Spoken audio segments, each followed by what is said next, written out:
Amém? Nós começamos dizendo que a gente, de cada 3, 1 era participante de um pequeno grupo. Hoje a gente pode dizer que de cada 5, 2 são pequeno grupo. Depois você faz as contas e você vai ver que aumentou sim, tá bom? Vamos abrir a palavra do Senhor, encerrando a nossa série na carta que escreveu Paulo, a segunda carta de Paulo aos Coríntios, capítulo 12. Vamos abrir e ler. Nessa série de Retorno à Santidade, nós pensamos em 7 categorias de pecados. Primeiro, pecados de pensamento, depois pecados de atitude, eu não vou lembrar na sequência, mas pensamos em pecados de palavra, pensamos em pecados de ação, pensamos em pecados de omissão. Eu não lembro da sexta, mas hoje nós vamos pensar sobre pecados de autoafirmação. Parece até um contrassenso, porque todos nós somos desafiados pela Bíblia a exercer o nosso potencial ao máximo. Nós somos desafiados por palavras de Jesus, como as que ele disse em João 14, que se crermos nele, nós seríamos capazes de fazer obras maiores do que as dele. Nós somos desafiados pela palavra de Deus a pensar que sim, nós somos amados por ele. Nós pensamos, inclusive, nos pecados de pensamento, nessa ideia de que sim, o Senhor nos vê e diz de nós: eu tenho prazer em você, meu filho amado. Nós somos desafiados pela palavra de Deus a pensar que somos capazes de fazer coisas que talvez não julgássemos capazes. Então, como pensar numa categoria de pecado que diz: cuidado com um autossentimento, cuidado com uma expressão de si mesmo, um sentimento a respeito de si mesmo, que seja exagerado.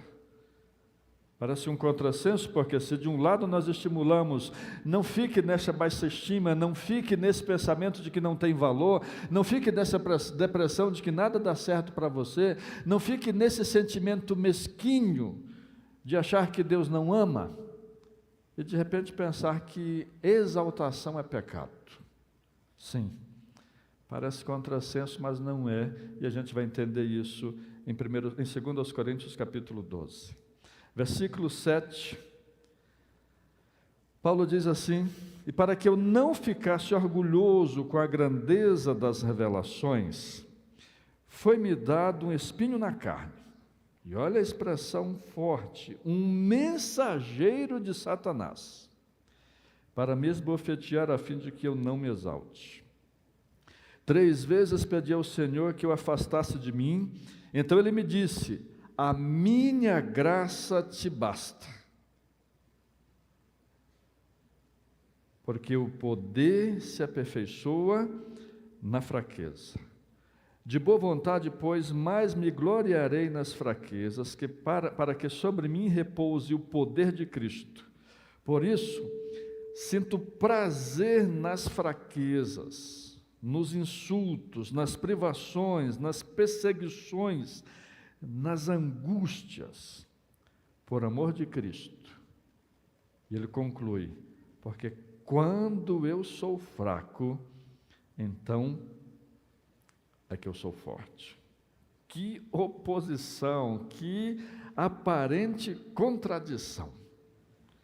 Paulo começou no versículo 1 desse mesmo capítulo dizendo que se fosse para alguém se gloriar, Paulo está se defendendo de todos os acusadores dele. Paulo estava numa igreja que tinha 15 anos, uma igreja bem jovem, talvez menos de 15 anos até, e que tinha lá uma turma que ele estava chamando de falsos apóstolos. Líderes que estavam, desde aquele tempo, há 2000 anos atrás, manipulando as pessoas espiritualmente, conduzindo pessoas de acordo com elas. Manipulação. E Paulo, para se defender deles, diz: olha, eu já passei por muitas revelações, eu já passei por muita coisa. Ele está falando como se fosse de um terceiro, mas é dele. Versículo 1: se é necessário que eu me glorie, ainda que não seja conveniente, vou falar a respeito das visões e revelações do Senhor. Versículo 2: conheço um homem, é ele próprio Paulo, em Cristo, há 14 anos foi arrebatado até o terceiro céu. Pela conta, Paulo viveu cerca de 30 anos convertido. Jesus morre no ano 33, Paulo se converte por volta do ano 35 e morre por volta do ano 63, 64. Aproximadamente 30 anos de vida cristã. Ele está falando então de uma experiência que aconteceu 14 anos antes.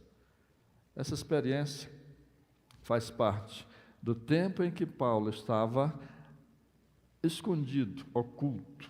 Porque desses 30, arredondando para 30, 14, 15, ele era anônimo.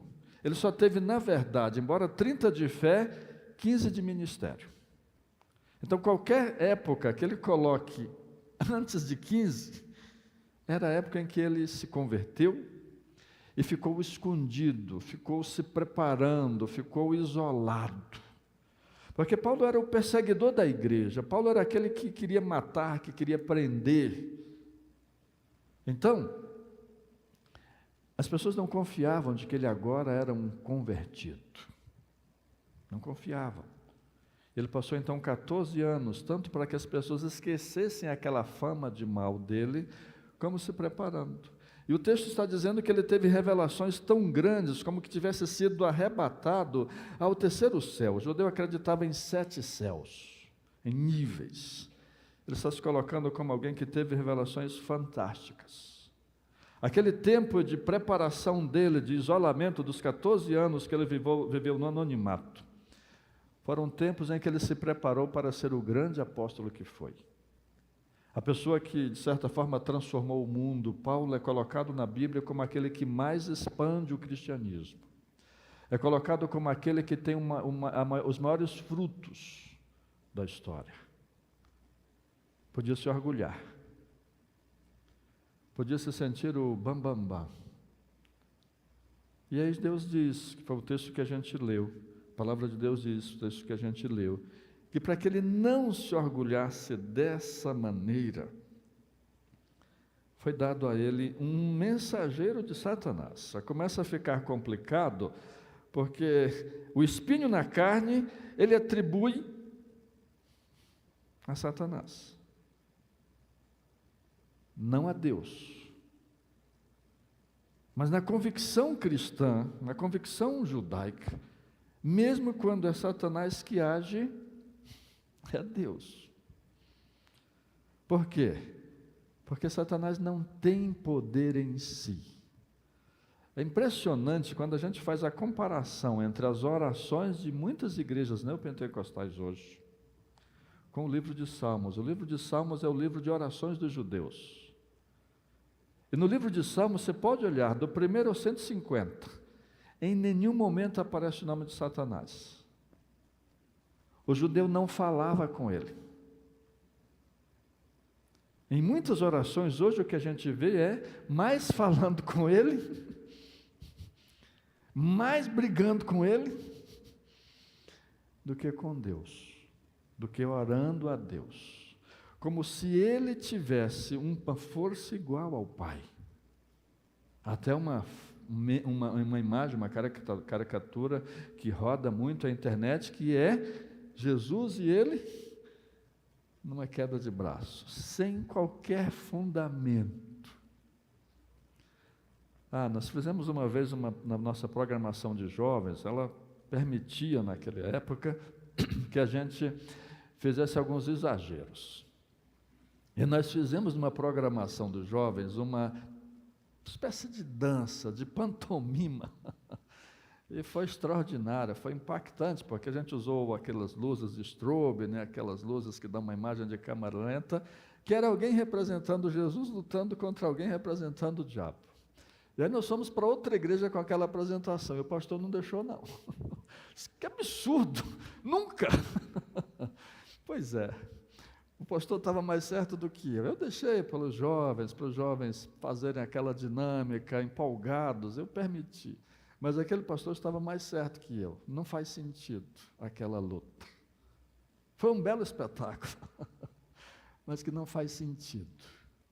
Então, quando diz que é um mensageiro de Satanás, está querendo dizer que Deus permitiu alguma coisa na vida de Paulo que não era boa. Por isso ele chama de espinho na carne. Você já consertou a cerca e entrou a flepa na mão? Já passou por isso? E que você tenta tirar e só consegue tirar depois que aquela madeira meio que apodrece e só depois, e que fica dolorido? Já passou por isso? Já passou pela experiência da unha do dedão do pé ficar encravada? Um espinho na carne, doloroso, um lembrete.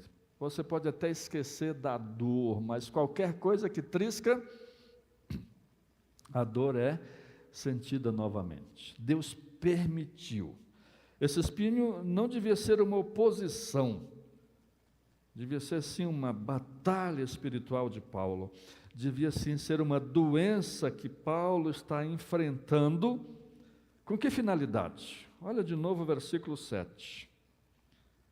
A fim de que eu não me exalte. Essa dificuldade, que provavelmente é uma batalha espiritual, um pecado que Paulo tem muita dificuldade, uma tentação permanente, ou uma doença física que ele poderia receber a cura, que Deus diz, não vou tirar, a fim de que você não se exalte. Paulo, você vai plantar 50 igrejas em 15 anos, foram cerca de 30 na verdade. Paulo, você vai falar com o imperador, você vai falar com o rei. Paulo, você vai fazer toda a diferença. O Novo Testamento vai ser escrito por você. 13 cartas. Paulo, não é você. Não é você. A gente às vezes pode até achar isso numa certa inocência. Eu achei isso uma certa inocência uma vez. Nosso primeiro projeto de plantação de igreja, eu e o Carênio começamos como noivos, nos casamos nessa congregação. Uma senhora lá do bairro estava com câncer. Sabe o que me passou pela cabeça? Eu vou orar, ela vai ser curada e o bairro todo vai saber que tem um pastor no bairro que faz milagre. Quase isso. Que absurdo. Me passou pela cabeça em 1994. Paulo, você vai fazer tanta coisa para que você não se exalte. Eu vou deixar esse espinho na carne. E Paulo ainda insiste, 3 vezes pedi ao Senhor que o afastasse de mim. E que o Senhor disse foi, a minha graça te basta. Esse episódio, essa oração de Paulo, nos confronta com as 3 principais correntes ideológicas da nossa atualidade. Na primeira, que eu sempre falo aqui, que é o humanismo, nós somos levados a pensar que o humanismo diz o quê? Deus é bom, desde que Ele não atrapalhe a minha felicidade e meu progresso pessoal. Deus é bom, desde que Ele não se meta na minha vida. Desde que Ele não me dê opiniões. Nos últimos 20 anos aproximadamente, nós somos bombardeados por uma segunda ideologia bastante presente, que a gente chama de teologia da prosperidade. Deus existe para me satisfazer. E existe então essa constante batalha, mas se eu fizer da forma certa, se eu fizer a oração certa, se eu usar a palavra certa, se eu fizer o voto de sacrifício certo, sabe o que vai acontecer? Eu vou receber o que eu quero. E Paulo chega com a terceira ideologia que é a correta. Eu posso responder a oração, mas não vou responder. Eu estou mais preocupado, Deus dizendo até aqui, com você do que com a sua fé, do que com seus resultados, melhor dizendo, do que com os resultados do que aquilo que você pede. Isso termina empurrando para o humanismo, porque se Deus existe e não responde, Ele é o caprichoso, Ele é o que não adianta orar. Então é melhor viver com o humanismo, sim. Falamos isso de manhã. Mas esquecemos, e por isso, encerrando a série sobre santidade, Ele está mais interessado na minha santidade do que na minha felicidade. Ele está mais interessado em quem eu posso ser diante dEle do que até mesmo em resultados. Ele está mais interessado no meu progresso espiritual do que em qualquer outra coisa. Isso é uma mensagem que precisa ser resgatada todos os dias na nossa geração. Nós precisamos lembrar com isto que não há uma mensagem para que a gente sempre se sinta o pior. Que talvez essa seja uma quarta corrente. Eu falei de 3, mas talvez existam 4. Que é a religião que oprime, a religião da culpa. Freud sempre dizia, não existe fé. Não é a fé que move o mundo, o que move o mundo é a culpa. A quarta é essa, de que eu me sinto sempre culpado, sempre em débito, sempre em dívida. Mas na relação de Paulo com Jesus, não é culpa, não é massacre. É uma relação que Paulo tem que pensar, eu fui para o 3º céu. Eu saí de uma reunião com o imperador.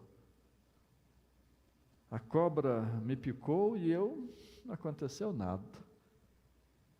Mas eu olho para esse espinho aqui e lembro. Eu dependo dele. Eu tenho força. Eu tenho habilidades. Eu tenho capacidade. Eu tenho valor. Eu tenho propósito. Eu tenho objetivos. Mas no final das contas eu dependo dele. Qual foi a última frase que lemos do versículo 10? Quando sou fraco, então é que sou forte. Não é uma anulação da nossa força. Não é isso. Nós precisamos ser pessoas autoconfiantes, sim. Nós precisamos ser pessoas que creem que podem fazer mais. Nós não podemos viver como pessoas oprimidas. A fé em Jesus não oprime. Mas nós não podemos viver orgulhosos. Eu gosto muito de pensar nisso no meu trabalho na junta, que eu estou encerrando, já saí da junta desde 1º de setembro, os irmãos sabem disso, eu me desliguei do contrato de CLT com a junta, estou ajudando no processo de transição para a pessoa que vai ficar no meu lugar, Deus o abençoe, graças a Deus. Mas eu sempre pensava no meu trabalho da seguinte forma, eu trabalho com mobilização na junta. Então, imagina só de inflação é 6, 7% por ano, ok? 5 a 7% por ano. Então, para a junta crescer, ela tem que crescer acima de 5, 7. Ela tem que crescer de 10 para frente. Porque senão qualquer crescimento vai ser só a inflação. Então, você imagina aqueles desafios, compramos 3 carretas, cada carreta quase 2 milhões de reais. Liderar a mobilização de tudo isso. O sentimento era um sentimento que às vezes eu não gostava, mas é a verdade. Se der certo, foi ele.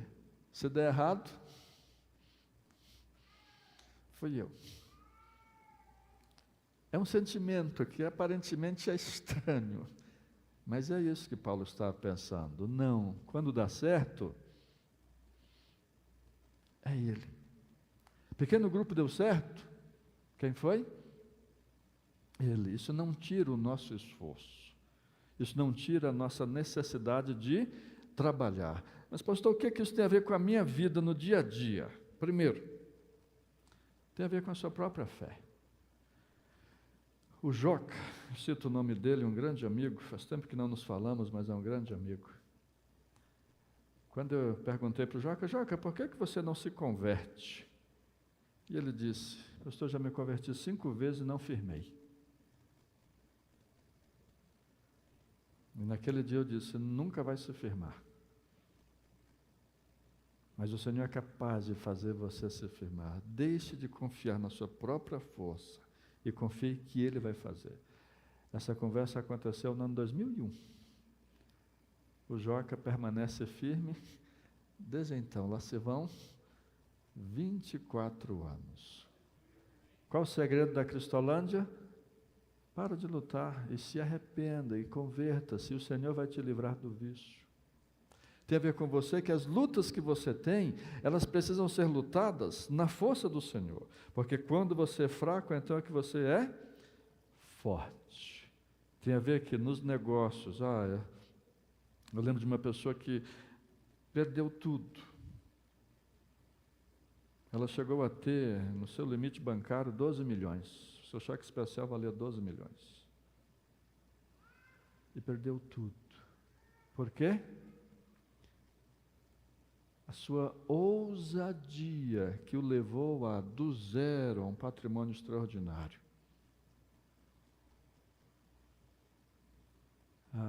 Evito dar detalhes, mas todo o seu crescimento foi pela ousadia.